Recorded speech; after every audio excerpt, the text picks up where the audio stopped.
नमस्कार, जय हिंद, वंदे मातरम। स्वागत है आप सभी का।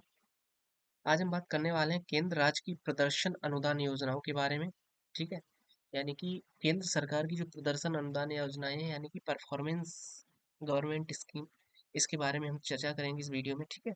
और विस्तृत रूप से चर्चा करेंगे, जो भी योजनाएं वगैरह केंद्र सरकार द्वारा चलाई जाती हैं, ठीक है? उसके बारे में चर्चा करेंगे इस वीडियो में। तो देख लेते हैं हम केंद्र सरकार की प्रदर्शन अनुदान योजना परफॉर्मेंस गवर्नमेंट स्कीम, ठीक है। तो स्टार्ट करने से पहले एक बार आपको याद दिलवा देता हूँ भाई, चैनल सब्सक्राइब कर लो, अपने दोस्तों के साथ में वीडियो शेयर कर दो, ठीक है। और और क्या, और तो कुछ नहीं, खैर ठीक। चलिए बात करते हैं हालांकि ये वाला चैप्टर, या कह सकते हैं ये वाला वीडियो, और इसके आगे वाला जो एक एक वीडियो होगा, हो सकता है वो आपको बोर कर दे, या मतलब बोरिंग लगे आपको। पर ये आपके सिलेबस का हिस्सा है, इस वजह से आपको पढ़ना तो पड़ेगा ही, ठीक है।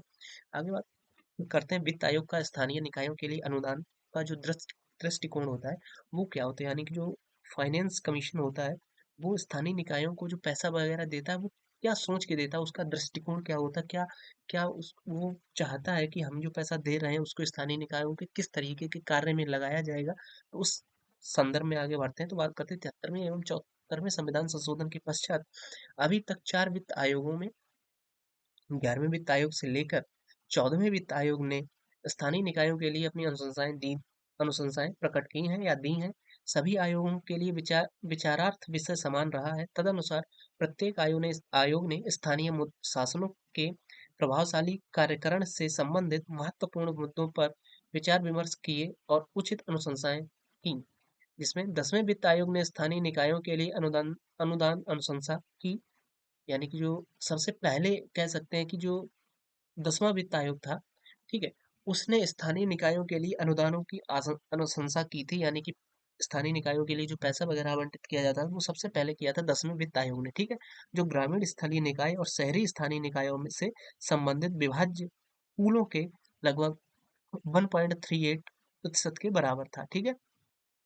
उसके बाद में 13वें वित्त आयोग को छोड़कर पूर्व के सभी वित्त आयोगों ने स्थानीय निकायों के लिए अनुदानों की प्रशंसा की थी, निरपेक्ष रूप से की थी, कि विभाज्य पूल में के अनुपात में, ठीक है, यानी कि लगभग 1.38 के अनुपात में। तो आगे बात करते हैं। तो लगभग 11वें वित्त आयोग को छोड़कर स्थानीय निकायों की हिस्सेदारी आयोग बढ़कर 14वें वित्त आयोग के तहत बढ़कर लगभग 3.06% हो गई थी। मैंने आपको बताया कि जो 10वें वित्त आयोग ने लगभग 1.36% का कह सकते हैं कि पुल दिया था, वहीं 11वें वित्त आयोग के साथ में, मतलब कि 11वें ने और बढ़ाया, उसके बाद में फिर और बढ़ा और बढ़ा और बढ़ा, इस तरीके से 14वां वित्त आयोग है। तो 14वें वित्त आयोग के तक आते आते ये जो अनुशंसा राशि थी, या कह सकते हैं कि स्थानीय निकायों के लिए जो हिस्सेदारी थी वित्त आयोग के द्वारा जो प्रोवाइड की जाती, वो लगभग 3.06% हो गई थी, ठीक है। आगे बात करते हैं। तालिका विभिन्न आयोगों द्वारा स्थानीय शासनों के लिए अनुशंसित अनुदान, ठीक है। एक तरफ आपका वित्त आयोग का नंबर है, जहाँ पे आपको दिख रहा होगा ये वित्त आयोग का नंबर है, यानी कि 10वां वित्त आयोग, 11वां, 12वां, 13वां और 14वां, ठीक है। यहाँ पे लिखा है कि अनुदान, यानी कि एक ऑप्शन है अनुदान, जिसमें ग्रामीण स्थानीय निकाय के लिए जो अनुदान है, तथा शहरी ग्रामीण निकाय के लिए जो अनुदान है, ठीक है, जो कि करोड़ों में है। वहीं अगर अनुदान का बात करें तो विभाज्य पूल में प्रतिशत के रूप में, ठीक है, यानी कि जो अनुदान दिया गया उसका कितना प्रतिशत, मतलब कि टोटल ओवरऑल वित्त पर, मतलब कि जो वित्त आयोग है, वित्त आयोग ने टोटल जो पैसे का कितना प्रतिशत, मतलब स्थानीय शासनों को पैसा दिया है, ठीक है, कितने प्रतिशत। तो 10वें वित्त आयोग ने बात की थी 1.38% की, यानी कि 1.38% की, जिसमें ग्रामीण स्थानीय निकायों के लिए लगभग 4381 करोड़ रुपया था, और शहरी निकायों के लिए लगभग 1000 करोड़ रुपया था। और ये जो है वो लगभग 1.38% का है, ठीक है। फिर 11वां वित्त आयोग आता है, इसने पैसा कम कर दिया था, इसने केवल 0.78% ही अनुदान दिया था। 12वें वित्त आयोग ने लगभग 1.24% अनुदान राशि आवंटित की। 13वें वित्त आयोग ने लगभग 1.93% पैसा दिया। वहीं अगर बात करें 14वें वित्त आयोग की, तो सबसे ज्यादा इसी ने ही पैसा दिया था, जो कि पूल के रूप में लगभग 3.06%। और ये 3.06% कितना, मतलब ग्रामीण जो स्थानीय निकाय थे, उनके लिए लगभग इकाई, दहाई, सैकड़ा, हजार, 10,000, लाख, लगभग 2,02,92 2,02,92 करोड़ रुपया ग्रामीण स्थानीय निकायों के लिए 14वें वित्त आयोग ने दिया था, वहीं शहरी स्थानीय निकायों के लिए लगभग 87,144 करोड़ रुपया 14वें वित्त आयोग ने आवंटित किया था। ठीक है, बात करते हैं आगे। तो तथापि संवितरित की गई वास्तविक राशियां आयोगों द्वारा अनुशंसित राशियों की तुलना में बहुत कम है। प्राचीन स्थानीय निकायों में के संबंध में यह कमी 5% से 18% के बीच तथा शहरी स्थानीय निकायों में के संबंध में यह कमी 10% से 18% के बीच में थी। ग्रामीण स्थानीय निकाय के लिए यह कमी 10वें वित्त आयोग के दौरान सर्वाधिक थी तथा शहरी स्थानीय निकायों के लिए यह कमी 13वें वित्त आयोग के दौरान सर्वाधिक थी। यानी कि अगर रेशियो पूछा जाए तो 10वें वित्त आयोग के दौरान जो ग्रामीण स्थानीय के लिए ये जो कमी थी वो सबसे अधिक थी। यानी कि 10वें वित्त आयोग में सबसे कम पैसा कह सकते हैं, मतलब बाकी सबकी तुलना में 10वें वित्त आयोग में सबसे कम पैसा दिया गया था।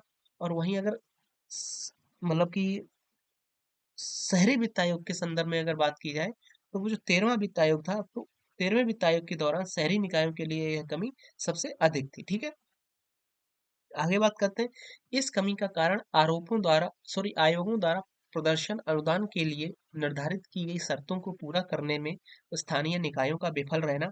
कभी कभी संबंधित संघ सरकार के मंत्रालयों ने भी इसकी शर्तों की शर्तें निर्धारित की थी। ठीक है, वास्तविक रूप से जारी की गई राशियों की तुलना में अनुशंसित अनुदान जो कि करोड़ों में है, जिसमें हालांकि आपको ये सारा याद नहीं रखना है, पर एक नजर आप डाल लीजिएगा। 10वें वित्त आयोग का मैंने बताया था लगभग 8381 करोड़ रुपया जारी जो राशि की गई थी, यानी कि ये अनुशंसित किया गया था 10वें वित्त आयोग द्वारा लगभग 8381 करोड़। और जो पैसा जारी किया गया था वो किया गया था लगभग 3576 करोड़, यानी 3576 करोड़ रुपया। और जारी राशियों का जो प्रतिशत था लगभग 81.06% पैसा मतलब किया गया था, जिसमें अनुशंसित था 1000 करोड़। ये शहरी निकायों के लिए अनुशंसित 1000 करोड़ था, लेकिन जो मतलब कह सकते हैं कि पास किया गया था रुपया या जारी जो रुपया किया गया था वो लगभग 834 करोड़ रुपया जारी किया गया था। तो इस तरीके से ये सारा क्रम चला था। वहीं अगर बात कर लेते हैं सीधा 14वें वित्त आयोग पे आ जाते हैं। 14वें वित्त आयोग में मैंने आपको बताया था लगभग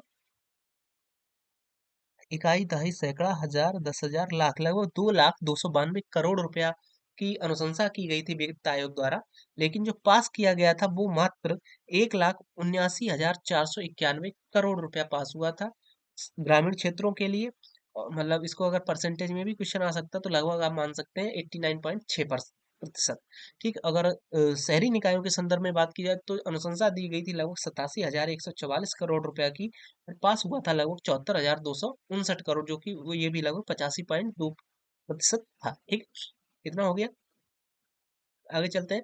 अनुदानों के क्षैतिज वितरण के आधार, यानी कि जो अनुदानों का वितरण होता है उसके जो आधार है वो क्या रहेंगे। स्थानीय निकायों हेतु राज्यों के लिए संसाधनों की अनुशंसा करते हुए अलग अलग आयोगों ने भिन्न मापदंडों को अपनाया है, मतलब अलग अलग मानदंडों को अपनाया है। यद्यपि आबादी यानी कि कह सकते हैं जनसंख्या एवं भौगोलिक क्षेत्रफल सभी पिछले 5 आयोगों की अवधियों के लिए एक कॉमन मानदंड था, किंतु एक्टिविटी एवं दक्षता मानदंड जैसे कि उच्चतम प्रति व्यक्ति आय से अंतर, वचन सूचकांक यानी कि डिप्रीवेशन इंडेक्स, विकेंद्रीकरण सूचकांक और राजस्व जुटाने के प्रयासों के लिए सभी आयोगों के मानदंड अलग अलग थे। ठीक है, हालांकि आपको ये सारा याद नहीं करना है, पर एक बार नजर डाल लीजिएगा। ठीक है, तालिका नीचे दी गई जो कि वित्त आयोग द्वारा स्थानीय निकायों हेतु राज्यों के लिए अनुशंसित अनुदानों के वितरण हेतु मानदंड इसमें सुझाए गए हैं, जो कि प्रतिशत में है। 10वें वित्त आयोग 1971 की जनगणना के अनुसार, 11वां भी 1971 की जनगणना के अनुसार। ठीक है, ये मतलब कि ये ऊपर वित्त आयोग दिए गए 10वां, 11वां, 12वां, 13वां, 14वां और 15वां वित्त आयोग। ठीक है, और ये मानदंड है यहाँ पे आबादी या कह सकते हैं कि जनसंख्या के अनुसार। ठीक है, और यहाँ पे है भौगोलिक क्षेत्रफल के अनुसार। ये एक तरीके से प्रतिशत में है, जैसे कि आबादी यहाँ पे 10वें वित्त आयोग में पूरी 100% आबादी के अनुसार मतलब मानदंड दिया गया था। फिर 11वें वित्त आयोग में केवल 40% आबादी को माना गया था। अभी 15वें वित्त आयोग में लगभग 90% आबादी को माना जा रहा है, जो कि 2011 की जनगणना के अनुसार है। उसको आधार मानकर पैसा वगैरह की जो रेफरेंस वगैरह लगाया जाता है वो इसके अनुसार लगाया जाता है। भौगोलिक क्षेत्रफल के अकॉर्डिंग लगभग भौगोलिक क्षेत्रफल का लगभग कह सकते हैं जो आवंटित किया जाता है कि सपोज ये इसलिए बता रहा हूँ कि जैसे कि उत्तर प्रदेश है, उत्तर प्रदेश का क्षेत्रफल बहुत बड़ा है। सेम इसी तरीके से सबसे बड़ा जो क्षेत्रफल है वो राजस्थान का है। अब राजस्थान के क्षेत्रफल के लिए सपोज अगर मान लीजिए 100 रुपए पास हुए, ठीक है, तो वहीं अब केरल है, केरल या मान लो गोवा, हालांकि गोवा में तो है नहीं, लेकिन केरल मान लो, केरल तो छोटा सा देश है, या सिक्किम को मान लो, तो सिक्किम तो छोटा सा देश नहीं, मतलब स्टेट है। तो फिर वो भी बोलेगा कि भाई जितनी पावर राजस्थान के पास में उतनी पावर तो हम भी रखते हैं, तो उतना ही पैसा हमको भी चाहिए, लेकिन यहाँ पे क्षेत्रफल के अकॉर्डिंग पैसा डिवाइड किया जाता है। तो जितना क्षेत्रफल होगा उसका लगभग 10% पैसा दिया जाएगा, मतलब वित्त आयोग इसकी सिफारिश करता है। और प्रति व्यक्ति के अनुसार, हालांकि ये 11वें 12वें 13वें ने प्रति व्यक्ति के अनुसार आय के अंतर के अनुसार पैसा आवंटित किया था, पर अब नहीं होता है। तो अभी आपको ये कुछ ध्यान में नहीं देना, क्योंकि वर्तमान में तो कुछ भी नहीं होता है, बस केवल आबादी का 90%, आबादी का 90% लिया जाता है और भौगोलिक क्षेत्रफल का 10% लिया जाता है। उसके अनुसार मतलब कि कह सकते हैं कि सिनेरियो बनता है, उसके अनुसार पैसा दिया जाता है, ठीक है। अब बात करते हैं प्राथमिक एवं प्रदर्शन अनुदान, बेसिक एंड परफॉर्मेंस ग्रांट्स। 10वें वित्त आयोग ने यह निर्देश दिया था कि राज्य सरकारों को उपयुक्त योजनाएं बनानी चाहिए और अनुदानों के उपयोग के बारे में विस्तृत दिशा निर्देश जारी करने चाहिए। स्थानीय निकायों से इस प्रयोजन हेतु बराबर योगदान देने की अपेक्षा की गई थी। वेतन एवं मजदूरियों पर व्यय व्यय के लिए कोई भी अनुदान राशि उपयोग नहीं की जानी थी। 11वें वित्त आयोग ने यह स्पष्ट किया था कि अनुदानों पर प्रथम प्रभार लेखाओं के रखरखाव एवं लेखा परीक्षा के लिए, उसके उपरांत वित्तीय डेटाबेस के विकास हेतु किया जाना चाहिए। शेष राशियों का उपयोग प्राथमिक शिक्षा, प्राथमिक स्वास्थ्य परिचर्या, शुद्ध पेयजल, ठीक है, सड़कों पर विद्युत प्रकाश एवं स्वच्छता जैसी प्रमुख सेवाओं, दाह संस्कार एवं अपनाए जाने वाले स्थानों के रखरखाव, जन सुविधाओं तथा अन्य जो नॉर्मल संपत्तियां हैं, कॉमन संपत्तियां हैं, उनके लिए किया जाना चाहिए। वेतन एवं मजदूरियों के भुगतान के निषेध को छोड़कर ये अनुदान अनावद्ध थे। 12वें वित्त आयोग ने अनुशंसा की थी कि, देखिए ये 11वें वित्त आयोग की अनुशंसा थी जो मैंने आपको ये बताई ऊपर। हालांकि ये सारी कॉमन ही बातें थी जो कि हर कह सकते हैं कि वित्त आयोग ने बताई थी, लेकिन फिर भी अगर दिया है तो आप एक बार मतलब नजर मार लीजिएगा। तो 12वें वित्त आयोग ने अनुशंसा की थी कि पंचायतों द्वारा अनुदानों का उपयोग जलापूर्ति एवं स्वच्छता से संबंधित सेवा प्रदान करने के स्तर में सुधार डालने के लिए किया जाना चाहिए, ठीक है। पहला पॉइंट हो गया ये 12वें वित्त आयोग का। दूसरा पॉइंट आ जाता है कि ग्रामीण एवं शहरी स्थानों, शहरी निकायों से यह अपेक्षा की गई थी कि वे आधुनिक प्रौद्योगिकी एवं प्रबंधन प्रणालियों के उपयोग के माध्यम से लेखाओं में के रख रखाव एवं वित्तों पर डेटाबेस सृजित करने के लिए व्यय करने पर उच्च प्राथमिकता दें, ठीक है। मतलब कह सकते हैं कि आधुनिक प्रौद्योगिकी है या इंटेलिजेंस को बढ़ावा देने के लिए या डिजिटलाइजेशन को बढ़ावा देने की अनुशंसा की थी 12वें वित्त आयोग ने। फिर बात करते हैं 13वें वित्त आयोग के बारे में। तो 13वें वित्त आयोग ने प्रदर्शन अनुदान प्राप्त करने के लिए ग्रामीण निकायों के लिए 6 शर्तों तथा शहरी निकायों के लिए 9 शर्तें निर्दिष्ट की थी। ध्यान रखिए इंपॉर्टेंट आ जाता है कि 13वें वित्त आयोग ने पैसे का जो अनुदान था वो प्राप्त करने के लिए, अनुदान करने के लिए ग्रामीण स्थानीय निकायों के लिए कितनी शर्तें प्रस्तुत की थी, तो 6 शर्तें ग्रामीण के लिए तथा शहरी के लिए 9 शर्तें प्रस्तुत की थी। बात करते हैं 13वें वित्त आयोग ने संविधान के भाग 9 तथा 9A से बाहर किए गए क्षेत्रों के लिए एक विशेष क्षेत्र अनुदान का प्रावधान किया था। और इस अनुदान के दो घटक थे, एक बेसिक तथा एक बेसिक ग्रांट तथा परफॉर्मेंस ग्रांट, जिसमें विशेष क्षेत्र मूल अनुदान और विशेष क्षेत्र प्रदर्शन अनुदान था, ठीक है। विशेष क्षेत्र जो प्रदर्शन अनुदान प्राप्त करने वाले के लिए 4 शर्तों को पूरा किया जाना था। ध्यान रखें विशेष क्षेत्र प्रदर्शन अनुदान, प्रदर्शन के लिए 4 शर्तों को पूरा किया जाना था, ठीक है। तो किया जाना था, राज्यों द्वारा अपने प्रदर्शन अनुपात का आहरण या ड्रॉ करने में विफल रहने की स्थिति में आहरण नहीं की गई राशि को एक तरीके से पुनः वितरित किया जाता था। 14वें वित्त आयोग के संदर्भ में अगर बात करें तो 14वें वित्त आयोग के अनुदानों की अनुशंसा दो भागों में की गई थी, जिसमें शर्त रहित मूल अनुदान और सशर्त प्रदर्शन अनुदान यानी कि बेसिक ग्रांट तथा परफॉर्मेंस ग्रांट, जिसमें एक था शर्त रहित मूल अनुदान तथा एक सशर्त, यानी कि इसमें कुछ कंडीशंस लगाई थी, ठीक है, और प्रदर्शन अनुदान था। विविध विधिवत रूप से गठित पंचायतों के लिए शर्त रहित मूल अनुदान और सशर्त मूल अनुदान के बीच अनुपात 90:10 का था, और नगर पालिकाओं के लिए 80:20 का था। यानी कि जो शर्त रहित मूल अनुदान था, यानी कि जो नॉर्मल था ही, ग्राम पंचायतों को शर्त रहित था कि ये इतना पैसा तो तुमको लेना ही है और इसको खर्च करना ही है, तो उसमें नगर ग्राम पंचायतों का जो परसेंटेज था वो 90:10 का था, ठीक है।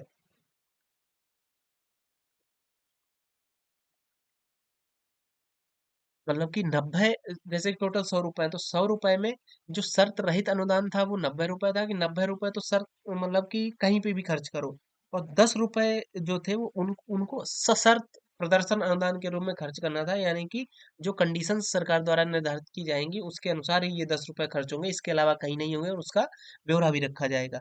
और वहीं नगर पालिकाओं के लिए 80:20 का था, तो ध्यान रखेंगे, मतलब कि ये शर्त रहित मूल अनुदान 14वें वित्त आयोग के तहत दो अनुदान प्राप्त थे, एक शर्त रहित मूल अनुदान तथा एक सशर्त मूल अनुदान। ठीक है, तो शर्त रहित में ग्राम पंचायतों के लिए 90:10 का अनुपात था, शर्त रहित तथा सशर्त में, और शहरी निकायों के लिए सशर्त तथा सॉरी शर्त रहित तथा सशर्त में 80:20 का रेशियो था।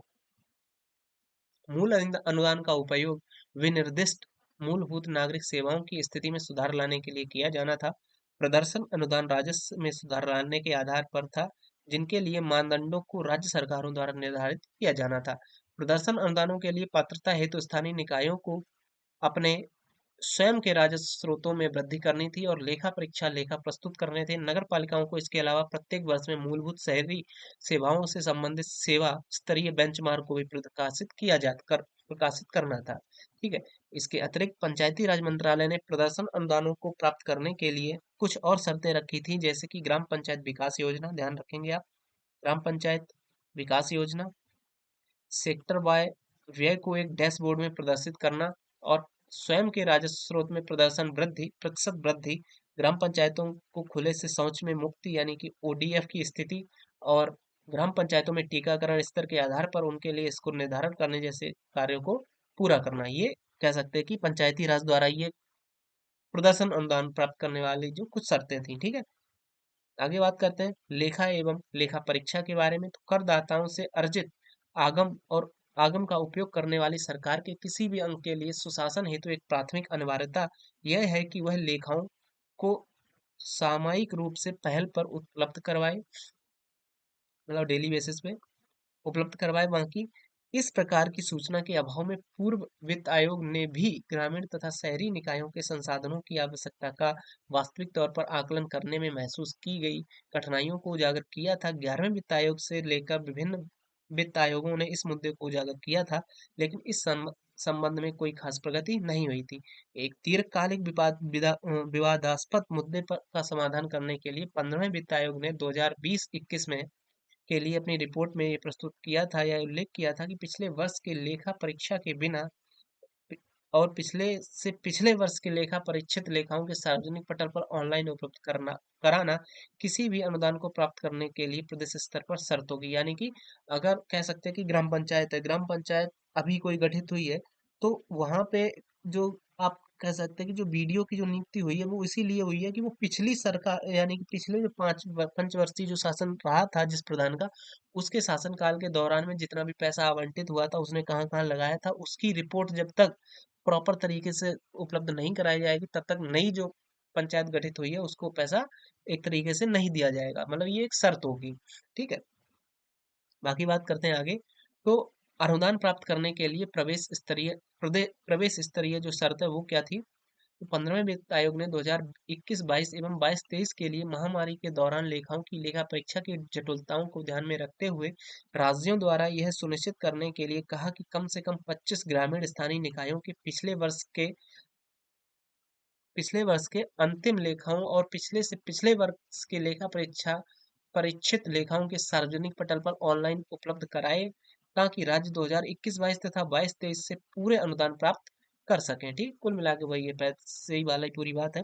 2023-24 से आगे यह अवधि के लिए राज्यों को ग्रामीण स्थानीय निकायों हेतु देय पूर्ण अनुदान तभी दिए जाएंगे जब उन्होंने अपने पिछले वर्ष के अंतिम लेखाओं और पिछले से पिछले वर्ष के लेखा परीक्षित लेखाओं दोनों को सार्वजनिक क्षेत्र पर ऑनलाइन उपलब्ध करवाया। यानी कुल मिला के सिंपल सा बोला गया है कि 23-24 से आगे की अवधि के लिए अगर राज्यों को पैसा चाहिए ग्रामीण विकास के लिए, तो वो उससे पहले वो उस ग्राम पंचायत से संबंधित या उस क्षेत्र से संबंधित जो पिछली साल जो पैसा वगैरह दिया गया था वो उसका पूरा डाटा उपलब्ध कराए, और पिछले से पिछली साल का जो भी पूरा डाटा था वो भी उपलब्ध करवाए, तभी उसको पैसा नए साल के लिए मिलेगा। उदाहरण के लिए यदि किसी राज्य में 35% ग्रामीण निकायों के पास 2022-23 के लिए अंतिम लेखा तथा 2021-22 के लिए लेखा परीक्षित लेखाएं हैं, तो इन्हें 2023-24 में ऑनलाइन उपलब्ध करा दिया जाएगा किया गया है। तब 2023-24 में राज्य अपने 35% ग्रामीण स्थानीय निकायों हेतु 2023-24 के लिए देय पूर्ण राशि प्राप्त कर पाएंगे। ठीक है। ग्रामीण स्थानीय निकायों की तरह शहरी स्थानीय निकायों को भी अनुदान प्राप्त करने के लिए पिछले वर्ष के वास्तविक लेखाओं तथा पिछले से पिछले वर्ष की लेखा परीक्षित लेखाओं, ध्यान रखेंगे, पिछले वर्ष की लेखाओं, वास्तविक लेखाओं तथा पिछले से पिछले वर्ष की लेखा परीक्षित लेखाओं का अनिवार्य रूप से तैयार करना होगा और उन्हें सार्वजनिक पटल पर ऑनलाइन उपलब्ध कराना होगा। उसके बाद में इनको आने वाले वर्ष के लिए पैसा वगैरह एलोकेट किया जाएगा। कुल मिला के बात है ये। आगे चलते हैं तो स्थानीय शासनों के लिए कुल अनुदान। तो 15वें वित्त आयोग ने 2020-21 के लिए अपनी पहली रिपोर्ट में ग्रामीण तथा शहरी निकायों के बीच में 67.5 अनुपात 32.5 के अनुपात में स्थानीय निकायों के लिए कुल लगभग 90,000 करोड़ रुपए की अनुशंसा की अनुदान की अनुशंसा की थी। यानी 15वें वित्त आयोग ने 2020-21 के लिए अपनी पहली रिपोर्ट में गांव तथा शहरों के बीच में कह सकते हैं कि गांव के लिए 67.5% और शहरों के लिए 32.5%। इस तरीके से आप इसको रिलेट कर पाए कि 15वें वित्त आयोग ने 2020-21 के लिए कितने मतलब जो शहरों तथा शहरी निकायों तथा ग्रामीण निकायों के लिए जो पैसा, एक तरीके से पैसे को का जो अनुपात डिवाइड किया था वो गांव के लिए था लगभग 67.5% और शहरों के लिए था 32.5% और दोनों का मिला के कुल मिला के लगभग 90,000 करोड़ रुपया की अनुदान की अनुशंसा की थी। ठीक है। बात करते तेजी से बढ़ते शहरीकरण और विकास के प्रमुख घटकों के रूप में कार्य करने हेतु शहरों की भावी आवश्यकताओं को ध्यान में रखते हुए 15वें वित्त आयोग ने ग्रामीण तथा शहरी निकायों हेतु 2020-21 के लिए अनुशंसित अनुपात 67.5 तथा 32.5 को धीरे धीरे बढ़ाते हुए 25-26 में, यानी कि ये 20-21 का था और 25-26 में इसको 65:35, ठीक है, कहाँ मतलब कि अगर स्टार्टिंग में देखा जाए तो जो परसेंटेज था वो 90-10 का चल रहा था और वर्तमान में आ गया है 67.5 अनुपात 32.5, लेकिन 25-26 तक ये लगभग 65:35 किए जाने की अनुशंसा की है। यानी कि चूंकि बात यह है कि 15वें वित्त आयोग को लगा है कि जैसे जैसे कि डेवलपमेंट हो रहा है, लोगों जो गांव है गांव में भी शहरीकरण हो रहा है, इस वजह से चूंकि गांव नगर पालिकाओं से जुड़ रहे हैं या नगर पंचायतों से जुड़ रहे हैं, जुड़ते चले जा रहे हैं, तो सामान्य सी बात है, पहले नगर पालिका या नगर पंचायत में मान लो 20 लाख की आबादी थी, अब हो रही है जब बगल वाले गांव जुड़ते जा रहे तो वहां पे 20 लाख की जगह पे 50 लाख की आबादी हो गई,